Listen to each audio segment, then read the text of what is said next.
मुंबई के अंडरवर्ल्ड में एक नाम ऐसा था जिसे लोग रावण कहते थे। 1980 के दशक में जब कपड़ा मिलों की भीषण हड़ताल हुई, तब हालात ऐसे बने कि एक आम आदमी ने अपने तरीके से सिस्टम को चुनौती दे दी। अरुण गवली से लेकर दाऊद इब्राहिम तक हर बड़ा गैंगस्टर उसके नाम से खौफ खाता था। उसने खुद के नियम बनाए, खुद की दुनिया बनाई और उसका असर पूरे शहर में दिखता था। मैं गलत नहीं हूं, बस तरीका अलग है, ये उसकी सोच थी। उसने अंडरवर्ल्ड के साथ साथ सरकार और कानून को भी हिला दिया। लेकिन जैसे जैसे उसकी ताकत बढ़ी, वैसे ही सिस्टम ने भी उसे खत्म करने की ठान ली। ऑपरेशन क्लीन अप शुरू हुआ और कहानी ने करवट ली। ये कहानी एक ऐसे इंसान की है जिसे हालात ने गैंगस्टर बना दिया। हम इस कहानी को किसी भी अपराध का समर्थन नहीं, बल्कि एक सबक की तरह पेश कर रहे हैं, क्योंकि हर रावण को उसका अंत जरूर मिलता है। 1982 का साल था। मुंबई, एक ऐसा शहर जो देश की फाइनेंशियल कैपिटल कहलाता था, लेकिन उस वक्त उसकी रगों में कुछ और ही बह रहा था। कपड़ा मिलों के सायरन अब बंद हो चुके थे। मजदूरों की आंखों में गुस्सा था और हाथों में खाली बर्तन। हड़ताल हो चुकी थी, ऐसी हड़ताल जिसने सिर्फ मशीनों को नहीं बल्कि लाखों जिंदगियों को रोक दिया। करीब 2.5 लाख मजदूर, जिनकी सुबह करघे के शोर में शुरू होती थी, अब सड़कों पर थे। रोजी रोटी का कोई ठिकाना नहीं था। कोई ठेले पर सब्जी बेच रहा था, कोई प्लेट में चाय। जो मिल जाए वही सही वाली हालत थी। लेकिन इस अफरा तफरी के बीच एक और चीज बढ़ रही थी, अंडरवर्ल्ड की पकड़। अब कहानी घूमती है दादर की तरफ, उस सब्जी मंडी की ओर जहां भीड़ का शोर और पैसों की खनक दिन रात गूंजती थी। यहां हर दिन करोड़ों का कारोबार होता था, लेकिन इसी मंडी में पल रहा था एक डर, पोटिया गैंग का डर। देख भाई, दुकान लगानी है तो हफ्ता देना पड़ेगा, नहीं तो ठेला पलट जाएगा। यह आवाज किसी एक की नहीं थी, पूरी मंडी की हवा में घुली हुई थी। पोटिया गैंग कोई फिल्मी विलेन नहीं था, वो हकीकत थी। उनका तरीका सीधा था, जो मंडी में काम करेगा वो उनकी मर्जी से करेगा, जो मना करेगा उसका धंधा खत्म समझो। सब्जी वालों से लेकर ट्रकों में माल ढोने वालों तक हर किसी की कमाई का हिस्सा उस गैंग के पास जाता था। पुलिस, वो या तो आंखें मूंदे थी या जेबें खुली रखी थी, और जो कभी आवाज उठाता उसे शहर की भीड़ में हमेशा के लिए खो जाने का डर था। लेकिन यह सिर्फ एक गैंग की कहानी नहीं है, यह उस दौर की कहानी है जब हालात ने इंसानों को मजबूर किया गलत रास्तों पर चलने के लिए। मजदूर जो मिलों में मेहनत करते थे, अब खुद को पोटिया जैसे गैंग्स के बीच फंसा पा रहे थे। हम ये कहानी आपको इसलिए सुना रहे हैं ताकि आप उस हकीकत को समझ सकें जो पर्दे के पीछे छुपी होती है। हमारा मकसद किसी अपराधी को हीरो बनाना नहीं है, बल्कि आपको उस दौर की एक ईमानदार झलक देना है।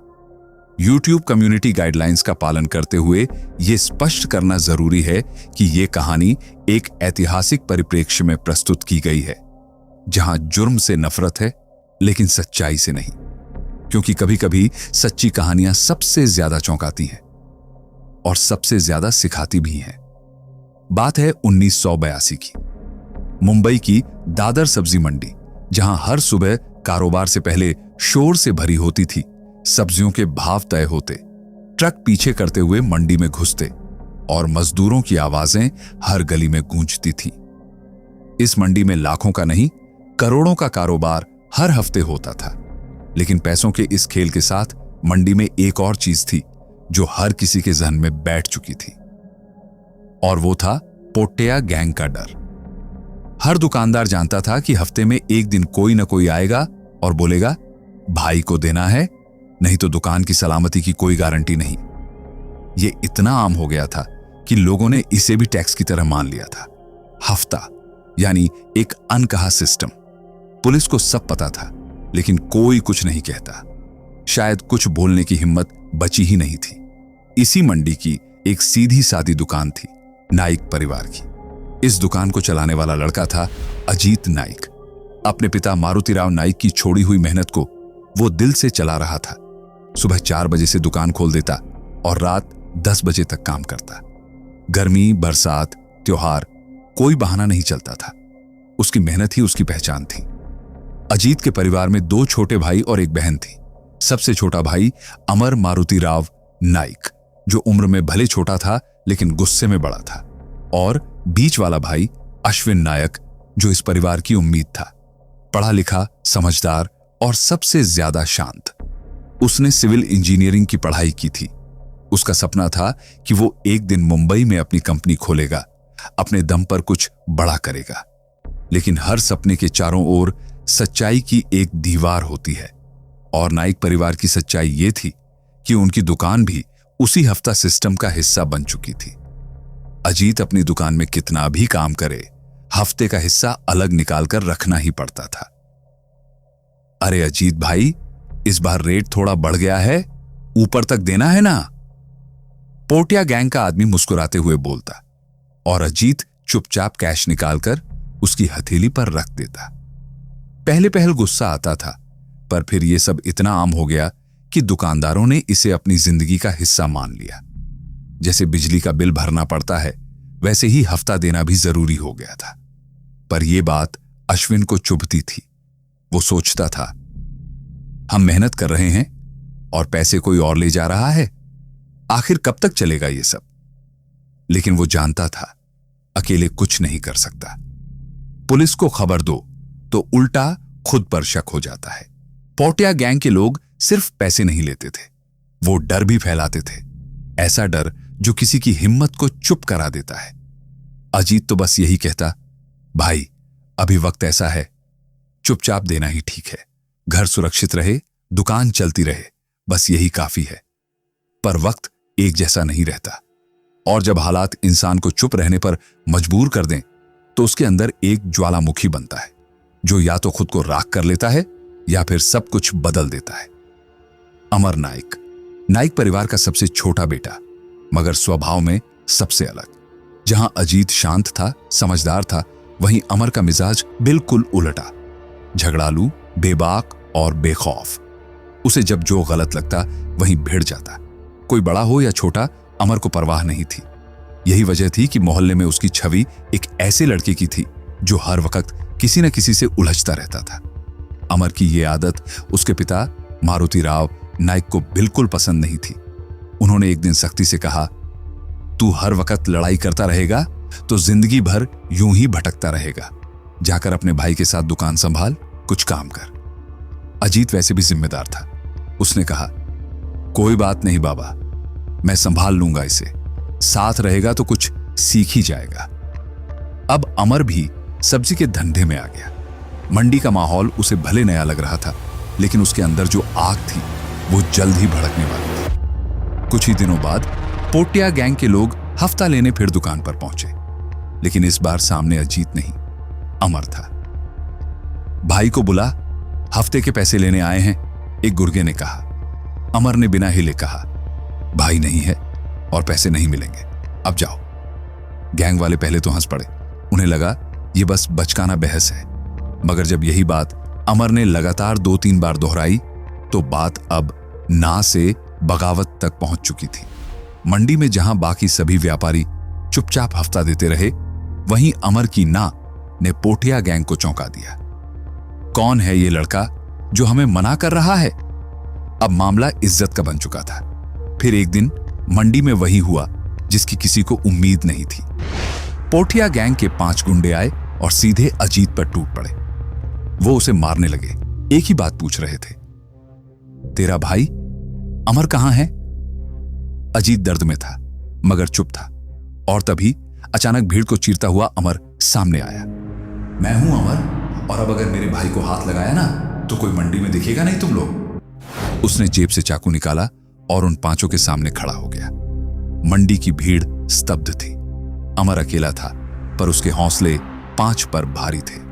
जो टकराव हुआ वो मंडी की गलियों में गूंज गया। 3 गुंडे बुरी तरह घायल हो गए और बाकी 2 जान बचाकर भाग निकले। इस एक घटना ने पूरी मंडी का माहौल बदल दिया। अब अमर नाइक सिर्फ नाइक परिवार का छोटा बेटा नहीं रहा, बल्कि वो एक नाम बन गया, एक चेहरा जो अन्याय के खिलाफ खड़ा हुआ था।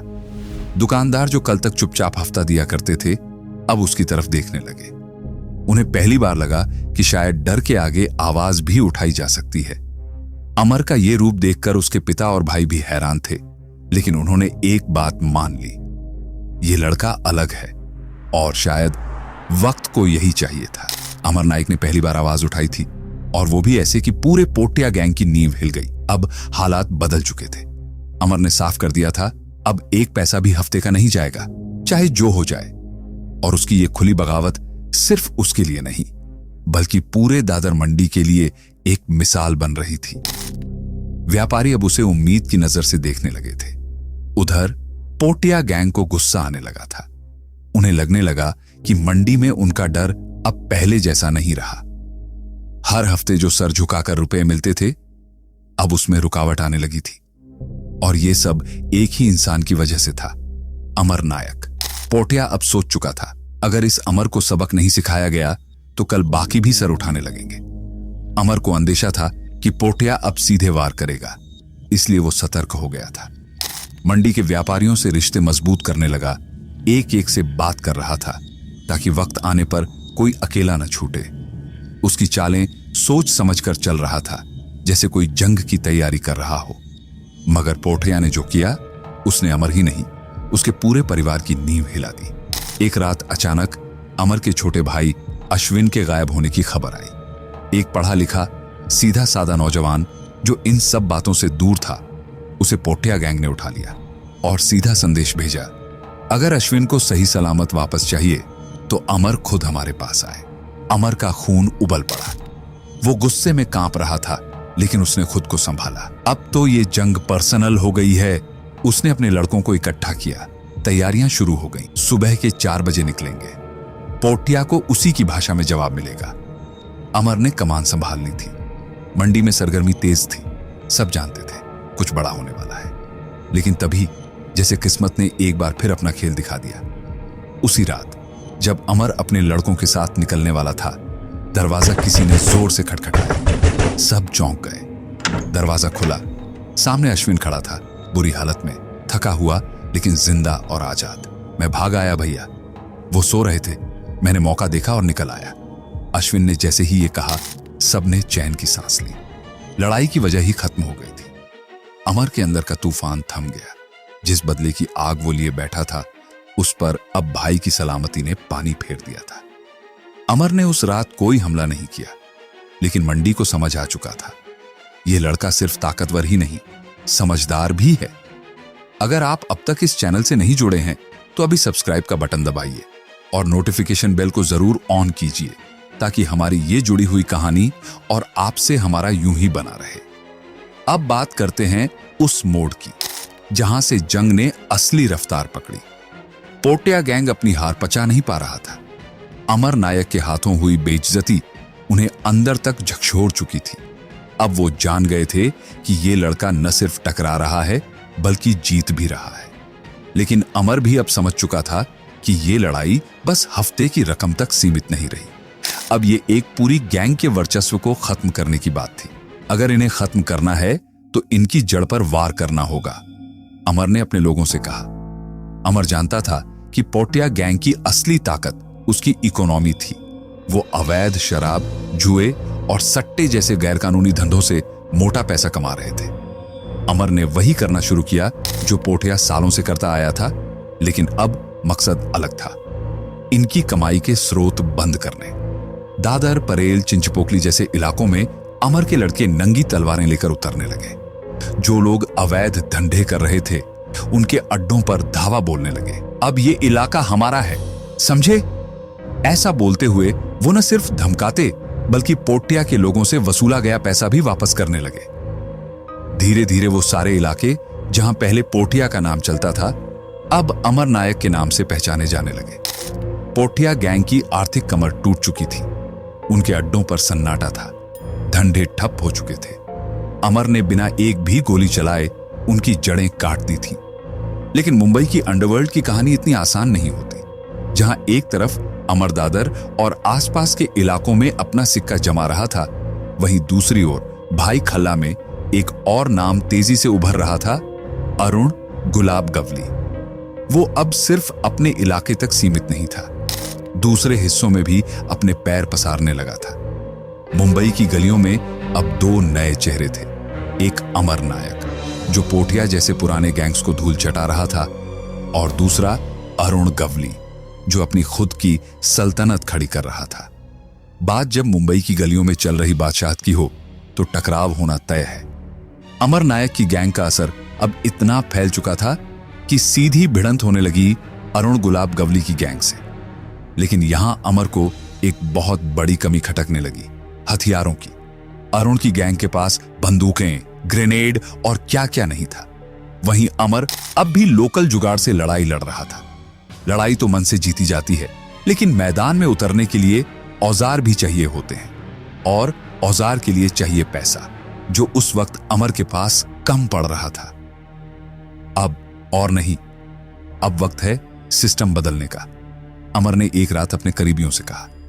यही सोचकर उसने रामभट्ट नाम के लोकल गुंडे से हाथ मिला लिया, एक ऐसा शख्स जो भले ही बड़ा नाम नहीं था, लेकिन उसकी सड़कों पर पकड़ मजबूत थी। इसी के साथ अमर का संपर्क गुजरात के पठान गैंग से हुआ, और यहीं से उसकी जिंदगी ने एक नया मोड़ लिया। अब अमर ने ड्रग्स का धंधा शुरू कर दिया, एक ऐसा धंधा जो रिस्क भरा था लेकिन मुनाफा बेशुमार। मुंबई की नाइट लाइफ, कॉलेज स्टूडेंट्स और कुछ विदेशी कनेक्शन ने इस बिजनेस को हवा दे दी।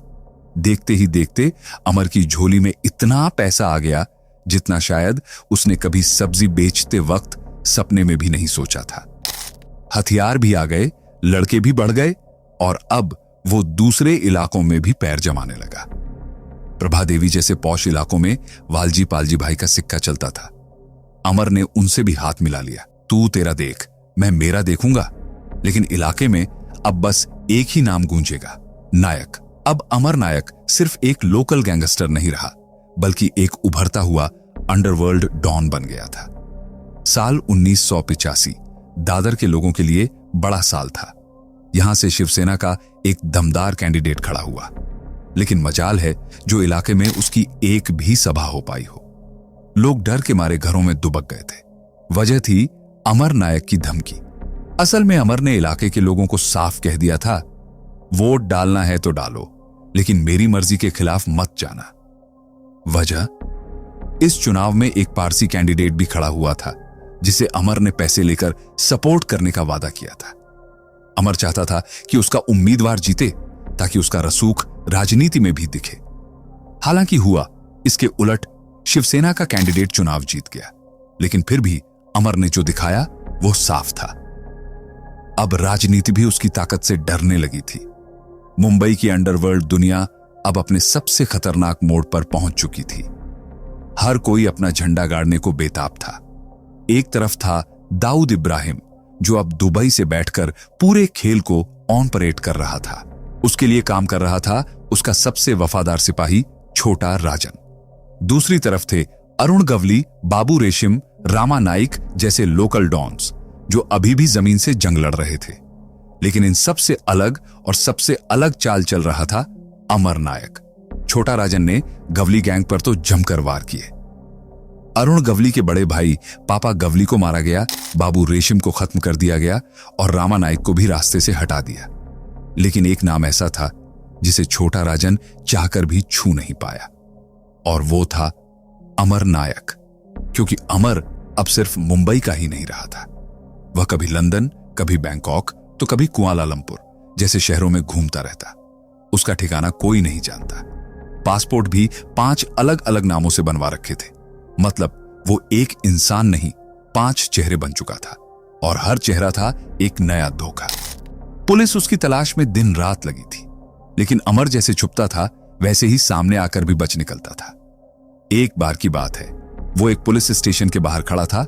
एक अफसर के पास गया और बोला, क्या हाल है इंस्पेक्टर साहब? अफसर ने मुस्कुराकर जवाब दिया, ठीक हूं भाई, तुम बताओ। अमर हल्की सी हंसी के साथ वहां से चला गया। जब बाद में अफसर को पता चला कि वो शख्स अमर नायक था, तो उसके होश उड़ गए, क्योंकि अमर अब अपना हुलिया बदलने में उस्ताद बन चुका था। कभी क्लीन शेव तो कभी लंबी दाढ़ी, कभी मोटे फ्रेम वाला चश्मा तो कभी पगड़ी पहनकर सिख बन जाता। उसके जैसे किरदार बदलने वाला गैंगस्टर शायद ही अंडरवर्ल्ड ने देखा हो। उस वक्त न कोई सोशल मीडिया था, न ही वायरल होने वाला कोई फोटो, इसलिए अमर की कोई ताजा तस्वीर पुलिस के पास नहीं थी। और जब तक चेहरा नहीं तब तक नाम सिर्फ अफवाह बनकर रह जाता है। इस कहानी को सुनाने का मकसद किसी अपराध को ग्लोरीफाई करना नहीं है, बल्कि उस दौर की सच्चाई को आपके सामने लाना है, जब मुंबई की गलियों में डर का कारोबार चलता था और हर कोने में एक नया खिलाड़ी पैदा हो रहा था। अमर नायक का बड़ा भाई अजित अब पूरी तरह से शिवसेना की राजनीति में सक्रिय था, लेकिन दिल से अब भी वह वही था जो पहले कभी रेलवे स्टेशन के बाहर सब्जी बेचा करता था। उसने अपनी जड़ें नहीं छोड़ी थी। वहीं परिवार का सबसे छोटा बेटा अश्विन बाकी सबसे अलग निकला। वो एक हाईली क्वालिफाइड सिविल इंजीनियर था जिसने एक गुजराती लड़की नीति से शादी की थी और अपनी दुनिया में मग्न था। एक सीधी सादी खुशहाल जिंदगी जीता हुआ। उसका अंडरवर्ल्ड से दूर दूर तक कोई नाता नहीं था, लेकिन अंडरवर्ल्ड में खून रिश्तों से ज्यादा गाढ़ा माना जाता है और बस इसी रिश्ते ने उसे भी निशाने पर ला खड़ा किया। एक दिन की बात है, अश्विन और उसकी पत्नी नीति बेंगलुरु से फ्लाइट लेकर मुंबई लौटे थे। जैसे ही उनकी कार वेस्टर्न हाईवे पर पहुंची, अचानक से चारों ओर गोलियों की बौछार हो गई। कार पर ताबड़तोड़ फायरिंग शुरू हो गई, लेकिन किस्मत से अश्विन और उसकी पत्नी बच निकले। वो तो बच गए, मगर इस हमले ने नीति को अंदर तक हिलाकर रख दिया। उसने अब और चुप रहने से मना कर दिया। उसने अश्विन से साफ साफ कहा, अब बहुत हो चुका। जब तक तुम अपने भाई के साथ नहीं खड़े होते, यह सिलसिला खत्म नहीं होगा। और आखिरकार अश्विन ने वो फैसला ले लिया जो अब तक टालता आ रहा था। अश्विन ने अमर नायक की गैंग को ज्वाइन कर लिया, लेकिन उसका रोल किसी लड़ाई या हथियार से जुड़ा नहीं था, बल्कि पैसे के फ्लो को मैनेज करना। उसने अपने ससुर हरिलाल जेठवा, जो पहले से ही हवाला के धंधे में माहिर थे, उनके साथ मिलकर इस काम को और बड़े स्केल पर शुरू कर दिया। अब अमर नायक की गैंग सिर्फ गोलियों से नहीं, बल्कि पैसों से भी दुश्मनों को मात देने लगी थी। और यही बात अरुण गवली को अंदर तक चुभ गई। उसने गुस्से में आकर अपने शूटर तानिया कोली को ऑर्डर दिया, उस बुजुर्ग को खत्म कर दो, बहुत उड़ रहा है। 22 मई 1993 को मुंबई की एक दोपहर ने हरिलाल जेठवा की जिंदगी की आखिरी सांसें सुनी। तानिया कोली ने उन्हें सरेआम गोली मार दी।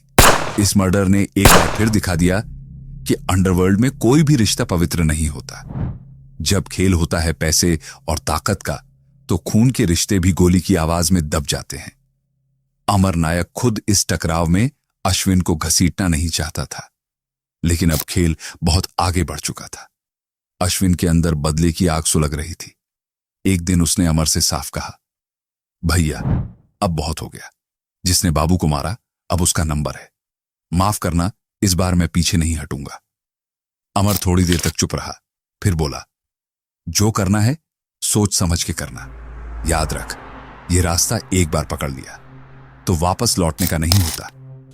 अब अश्विन ने फैसला कर लिया था, तानिया कोली को खत्म करना है। तानिया इस समय अमरावती जेल में बंद था। 17 सितंबर को उसे विदर्भ एक्सप्रेस से पेशी के लिए मुंबई लाया जा रहा था। पुलिस ने उसे ट्रेन के लगेज डिब्बे में बिठाया और खिड़की से दोनों हाथ हथकड़ी से बांध दिए। सब इंस्पेक्टर दिलीप नीरापुरे और बाकी पुलिस वाले उसके साथ थे। दूसरी ओर अश्विन ने अपने शूटर पहले से कल्याण स्टेशन पर तैनात कर दी थे। काम बिल्कुल टाइम पर होना चाहिए। 9 बजे ट्रेन स्टेशन पर रुकेगी, 2 मिनट से ज्यादा नहीं मिलेंगे, शूटरों को हिदायत मिली थी। शाम होते ही कल्याण स्टेशन पर हलचल बढ़ने लगी। भीड़ थी, हजारों लोग इधर उधर भाग दौड़ कर रहे थे, लेकिन शूटरों की नजर सिर्फ एक खिड़की पर टिकी थी, वहीं जहां तानिया कोली बैठा था। जैसे ही ट्रेन प्लेटफॉर्म पर आकर रुकी, एक शूटर फुसफुसाया, वो रहा अपना टारगेट, बंधा पड़ा है जैसे खुदा ने पकड़वा दिया हो। गोलियां चली एक के बाद एक। खत्म कर दो, कोई सबूत ना बचे। तानिया कोली को वहीं ट्रेन में छलनी कर दिया गया, लेकिन जब शूटर भाग रहे थे तभी इंस्पेक्टर नीरापुरे चिल्लाया, पकड़ो सालों को, भागने ना पाए। रेल पुलिस और लोकल पुलिस ने तुरंत रिएक्ट किया और 2 शूटर्स को पकड़ लिया। फायरिंग में पुलिस के 2 कांस्टेबल भी घायल हो गए। नीलेश असगांवकर और उसके साथी अब पुलिस की गिरफ्त में थे। अश्विन को जो चाहिए था वो हो चुका था, लेकिन इस बदले की आग ने अब एक और दरवाजा खोल दिया था, जेल का। अश्विन की गिरफ्तारी के बाद पुलिस ने उसे सीधे आर्थर रोड जेल भेज दिया। एक वक्त था जब वो सिविल इंजीनियर की जिंदगी जी रहा था और आज सलाखों के पीछे था। अमर को पता था कि ये लड़ाई अब और भी लंबी चलने वाली है। इधर अरुण गवली के लिए यह हैरानी की बात थी कि अश्विन जैसा पढ़ा लिखा इंसान भी अब उसका दुश्मन बन चुका था। उसने अपने पुराने साथी सदा मामा यानी सदा पावले को बुलाया और कहा, अब बहुत हो गया सदा, ये जो नई गैंग पनप रही है ना, इसे जड़ से खत्म करना होगा। सदा ने सिर हिलाया। ठीक है भाऊ, जैसा आप कहो। अब निशाना बनाया गया अमर नायक के खास आदमी को, बाबू भाई शाह, जो ग्रांट रोड पर शीतल स्टोर चलाता था। बाबू भाई न सिर्फ अमर का पुराना फाइनेंसर था, बल्कि उसकी कई डील्स भी संभालता था। अरुण गवली ने बाबू भाई को संदेश भिजवाया, दगड़ी चाल आओ, बात करनी है। लेकिन बाबू भाई ने यह न्योता ठुकरा दिया। उसका जवाब साफ था, मैं अब भी अमर का आदमी हूं और रहूंगा। अरुण से मिलने की जरूरत नहीं है। अरुण को गुस्सा तो बहुत आया, लेकिन वो नहीं चाहता था कि बाबू भाई मारा जाए। उसका मकसद बस उसे अमर से अलग करना था। मगर अब बात हाथ से निकल चुकी थी। 6 मार्च 1994 को सदा पावले अपने आदमियों के साथ बाबू भाई के स्टोर पहुंचा और वहीं उसे शूट कर दिया। खबर पूरे मुंबई में आग की तरह फैल गई। अमर को जब यह खबर मिली, वो गुस्से में दहाड़ पड़ा। अब पैसा ही नहीं, इज्जत भी निशाने पर है। अब इस लड़ाई में वापस जाना पड़ेगा। बाबू भाई की मौत के बाद अमर नायक गैंग की फाइनेंशियल हालत बुरी तरह से डगमगाने लगी। फंडिंग रुक चुकी थी, हवाला के रास्ते बंद हो रहे थे और दुश्मन अब हर मोर्चे पर वार कर रहा था। लेकिन एक बात तय थी, अमर कभी हार मानने वालों में से नहीं था। उसने फैसला कर लिया था, जंग की शतरंज अब मैं बिछाऊंगा और इस बार चाल भी मेरी होगी। मालिक बाबू भाई शाह की हत्या के बाद एक चौंकाने वाला मोड़ आया। उनका बेटा वीरेंद्र शाह, जो अब तक पिता की तरह अमर के करीब था, सीधा दगड़ी चाल पहुंच गया। उसने अरुण गवली को 25 लाख रुपए थमाए और बोला, अब मैं आपका आदमी हूं, जो कहोगे वो करूंगा। यह सुनकर अरुण गवली की आंखों में चमक आ गई। बहुत समझदारी का फैसला लिया है तूने। अब देख कैसे पूरा शहर हमारे नाम से हिलेगा। अब वीरेंद्र शाह खुलकर गवली गैंग के लिए काम करने लगा। उधर अमर नायक की पकड़ धीरे धीरे बाजार से ढीली पड़ने लगी थी। व्यापारियों में उसका डर अब पहले जैसा नहीं रहा। अमर को यह बात चुभ गई।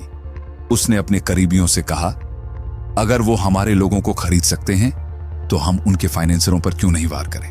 बस फिर क्या था, अमर की नजरें गईं भाईखला की सबसे बड़ी टेक्सटाइल मिल पर। खटाऊ मिल, जिसकी कमान संभाल रहे थे सुमित खटाऊ। ये वही शख्स था जो अरुण गवली को हर महीने मोटा हफ्ता दिया करता था। खटाऊ मिल में उस वक्त करीब 5700 मजदूर काम करते थे। लेकिन जैसे ही मिल में हड़ताल शुरू हुई, सारा काम ठप पड़ गया। साल दर साल मिल को 56 करोड़ का घाटा हो रहा था। अब सुमित खटाऊ के पास 2 ही रास्ते बचे थे, या तो घाटा झेलते रहो या जमीन बेच दो। अगर इस मिल की जमीन बेच दूं तो किसी और लोकेशन पर नई मिल शुरू कर लूंगा, उसने सोचा। मिल का टोटल एरिया करीब 50,000 स्क्वायर मीटर का था, जिसकी मार्केट वैल्यू उस समय थी करीब 500 करोड़ रुपए। पर बात इतनी सीधी नहीं थी। जमीन बेचने की अदालती इजाजत तो मिल चुकी थी, लेकिन एक अड़चन बाकी थी, मजदूर यूनियन की परमिशन। और यहीं सुमित खटाऊ ने अरुण गवली को एक बार फिर याद किया। वो सीधे दगड़ी चाल पहुंचा और 3 करोड़ रुपए कैश पकड़ाते हुए बोला, यह सिर्फ शुरुआत है। जब डील फाइनल हो जाएगी तो मिलने वाली रकम का 10% आपका होगा। बस यूनियन को मैनेज करवा दो। अरुण गवली मुस्कुराया और बोला, काम हो जाएगा, अब तू आराम कर, बाकी मेरे ऊपर छोड़ दे। अब यह डील सिर्फ जमीन की नहीं थी, यह मुंबई की पावर गेम में एक नया पन्ना था। जहां अमर नायक अपने दुश्मन के फाइनेंशियल सिस्टम पर वार करने की तैयारी कर रहा था, वहीं अरुण गवली करोड़ों के खेल में नई चालें बिछा रहा था। लेकिन मामला अब इतना आसान नहीं था। अरुण गवली को लग रहा था कि सब कुछ उसके प्लान के मुताबिक जा रहा है, लेकिन उसके रास्ते में एक बड़ा रोड़ा था। राष्ट्रीय मिल मजदूर संघ यानी KRMMS का अध्यक्ष हरिभाऊ नाइक। जब सुमित खटाऊ की ओर से भेजा गया जमीन बेचने का प्रपोजल उनके सामने आया, तो उन्होंने ध्यान से उसकी शर्तें पढ़ी और पढ़ते ही गुस्से से बोले, इसमें मजदूरों के पुनर्वास की तो कोई योजना ही नहीं है, हम कैसे इजाजत दे सकते हैं। हरिभाऊ ने बिना किसी दबाव के साफ मना कर दिया, मजदूरों के हक से समझौता नहीं होगा। अब परेशानी यह थी कि कोर्ट से भले ही परमिशन मिल गई थी, लेकिन जब तक यूनियन की मंजूरी ना मिले जमीन का सौदा अधूरा था। यह खबर जैसे ही अरुण गवली तक पहुंची, उसने फौरन नई चाल चल दी। अब यह लड़ाई सिर्फ जमीन की नहीं थी, यह पावर की थी। गवली ने सोचा, जब तक हरिभाऊ वहां बैठा है तब तक कुछ नहीं होगा, अब उसको हटाना पड़ेगा। उसने अपने खास आदमी शंकर राव जाधव को यूनियन का अगला अध्यक्ष बनाने का प्लान तैयार किया और बैकएंड से पूरी तैयारी शुरू हो गई। लेकिन जैसे ही यह बात अमर नायक को पता चली, वो चौंक गया। अगर गवली ने यूनियन पर भी कब्जा कर लिया तो वो मिल से करोड़ों कमा लेगा, फिर उससे कोई नहीं टकरा पाएगा। यह सोचकर अमर नायक ने गुस्से में अपने आदमियों से कहा, सुमित, खटाऊ को ही खत्म कर दो, तभी ये डील वहीं रुक जाएगी। अब अमर के लोग खटाऊ की रैकी करने लगे। हर मूवमेंट ट्रैक किया जा रहा था, लेकिन मुंबई की अंडरवर्ल्ड की सबसे बड़ी सच्चाई यही थी, हर गैंग में दूसरे गैंग के खबरी होते थे। अरुण गवली के अंदर भी अमर के लोग बैठे थे और अमर की टीम में गवली के। इसीलिए जब खटाऊ को मारने की प्लानिंग हुई, उसकी खबर सीधा यरवड़ा जेल पुणे में बैठे अरुण गवली तक पहुंच गई। जेल की सलाखों के पीछे से ही गवली ने फोन उठाया और सीधा सदा मामा से कहा, अब वक्त आ गया है असली जवाब देने का। अमर नायक गैंग को खत्म करना पड़ेगा। उस वक्त मुंबई में अमर की गैंग का सबसे मजबूत नाम था उसका छोटा भाई अश्विन नायक। वो पहले शहर में सारे ऑपरेशन संभालता था, लेकिन तान्या कोहली की हत्या के बाद से कल्याण की आधारवाड़ी जेल में बंद था। लेकिन एक बात गवली को अच्छे से पता थी, अगर अश्विन का गेम खत्म हो गया तो अमर की गैंग खुद ब खुद कमजोर हो जाएगी। सदा मामा भी इस बात से पूरी तरह राजी था। आखिर तान्या कोहली उसका खास आदमी था। उसे मारकर अश्विन ने सिर्फ एक इंसान नहीं, उसके सम्मान को भी चोट पहुंचाई थी। अब सदा मामा सिर्फ गवली का आदेश नहीं मान रहा था, वो तो खुद भी कह रहा था, अब यह बदला तो लेना ही पड़ेगा और यह आखिरी बार होगा। 18 अप्रैल 1994 दिन कोर्ट में पेशी का था। अश्विन नायक को कल्याण कोर्ट लाया जाना था, पर कोर्ट में सिर्फ कानून का खेल नहीं चल रहा था, उस दिन वहां मौत का प्लान सेट हो चुका था। सदा मामा ने पहले से सब सेट कर दिया था।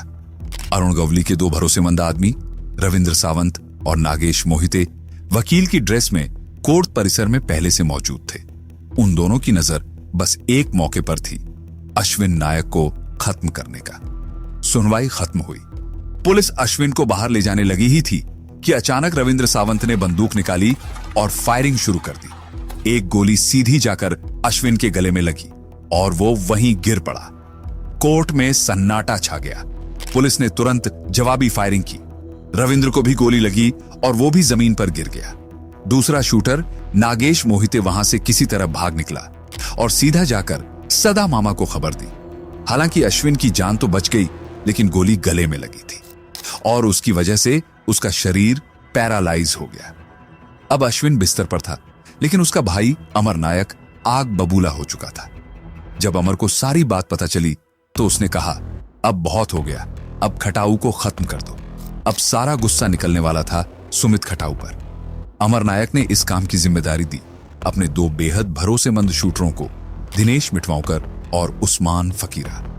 7 मई सन 1994 सुमित खटाऊ अपनी सफेद मर्सिडीज में बैठकर महालक्ष्मी के पास रेलवे क्रॉसिंग पर रुका था। रेसकोर्स के पास की सड़क पर वो शायद सोच भी नहीं सकता था कि अगला पल उसका आखिरी होगा। तभी 2 बाइक सवार वहां पहुंचे। पहले तो उन्होंने हथौड़े से कार की विंडशील्ड तोड़ी और फिर बिना किसी देरी के बंदूक की नाल अंदर डाल दी।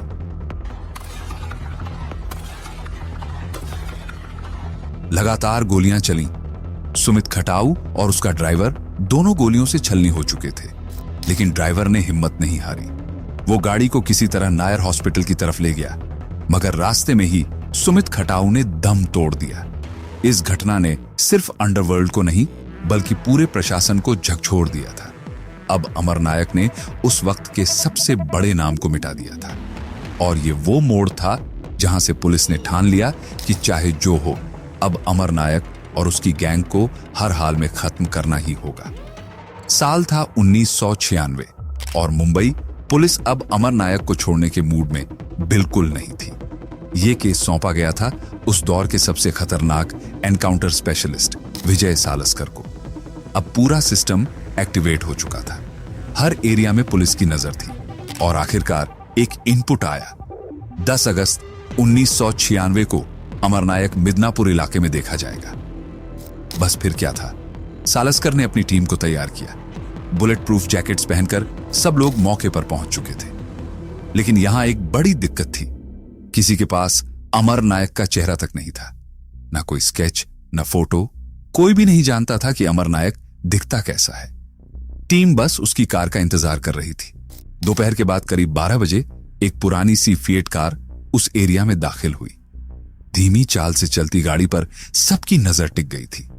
पुलिस टीम ने पेशेंस नहीं खोया, सब अपनी जगह चुपचाप थे। गाड़ी रुकते ही उसमें से एक आदमी उतरा। अब उसे पहचानना बेहद जरूरी था। क्या वही अमर नायक है? तभी एक पुलिस वाले ने चालाकी से आवाज दी, अरे अमर, तू यहां कैसे? उस बंदे ने जैसे ही यह सुना, उसका चेहरा बदल गया। वो पलटा और धीरे धीरे उस पुलिस वाले की तरफ बढ़ने लगा।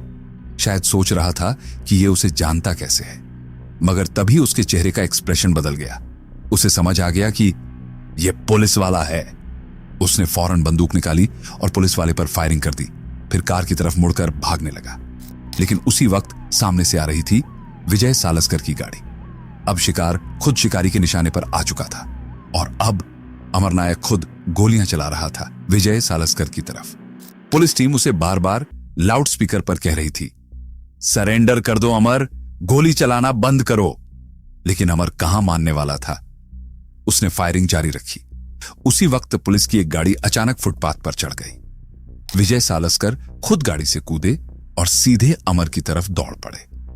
अब दोनों ओर से जबरदस्त क्रॉस फायरिंग शुरू हो चुकी थी और तभी एक गोली चली जो अमर नायक के पैर पर नहीं, सीधे उसकी पीठ पर जा लगी। अमर नीचे गिर पड़ा। पुलिस टीम उसके पास पहुंचने लगी, लेकिन तभी अमर ने आखिरी बार उठने की कोशिश की। शायद बच निकलने की उम्मीद थी या शायद आखिरी लड़ाई लड़ने की हिम्मत। मगर फिर एक और फायरिंग हुई और इस बार अमर नायक की कहानी वहीं खत्म हो गई। दादर की सब्जी मंडी से मिदनापुर की सड़कों तक का यह सफर अमर नायक के बनने और फिर मिट जाने की पूरी दास्तान था। एक ऐसा चेहरा जिसने मुंबई के अंडरवर्ल्ड में एक दौर लिखा और फिर एक बुलेट ने उस दौर का अंत कर दिया। अगर आपको आज की ये कहानी पसंद आई हो तो वीडियो को लाइक करें, कमेंट में अपनी राय जरूर लिखें और अपने दोस्तों के साथ इस कहानी को शेयर करें। जय हिंद, जय भारत, वंदे मातरम।